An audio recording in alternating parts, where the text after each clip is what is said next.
Okay, so here I have my reference drawing, and I've already put out the shapes in the reference drawing. And I also use my pencil to measure things. So you can see over here, I'm going to say, okay, how long is this area of the box compared to this second section of the box? And you can see they're almost exactly the same size.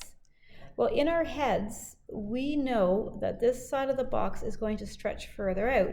So we almost always want to make this piece longer than this piece in here, but that's not so.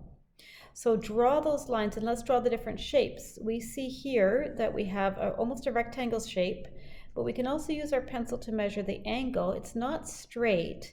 It actually comes up on a curve like that. And this line here is also not straight. It actually comes up on a curve like this. So I'm going to draw in, and I've already done that, this shape over here, this one over here, and then I'm going to draw the bottle in. I'm going to come straight across, and I drew a square shape that went actually all the way up because I'm going to use negative space to take out the top part of the wine bottle. I drew a little square over here, a triangle, a long narrow rectangle, and another little triangle over here.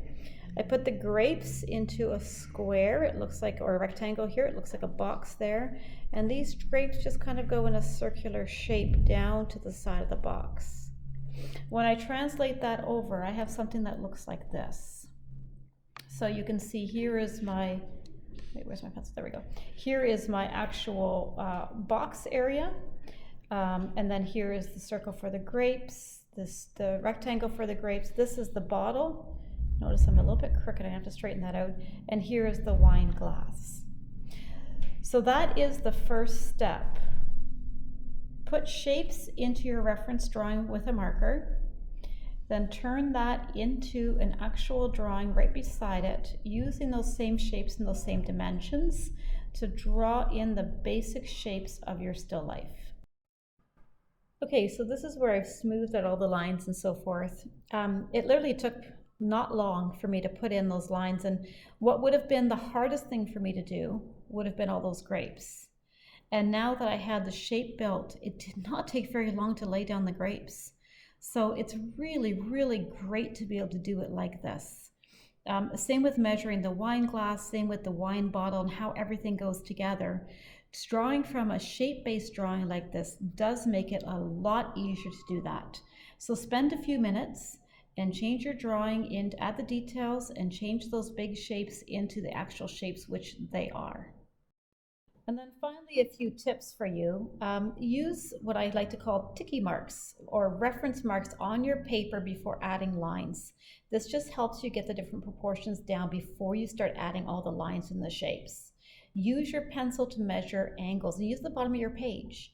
So in the case of the table, or I think it's actually a trunk, you would measure the angle of that before you actually put down any lines, using the bottom of the page to figure out, is it a straight angle? Is it like a 20% angle? What kind of angle is this? Don't add the details, rough edges, bolts, screws until you're completely happy with the basic structure. And then, don't be afraid to erase. You can see I did that with the grapes at the beginning there. You can see where I've got some lines in there. I clearly did some erasing in there.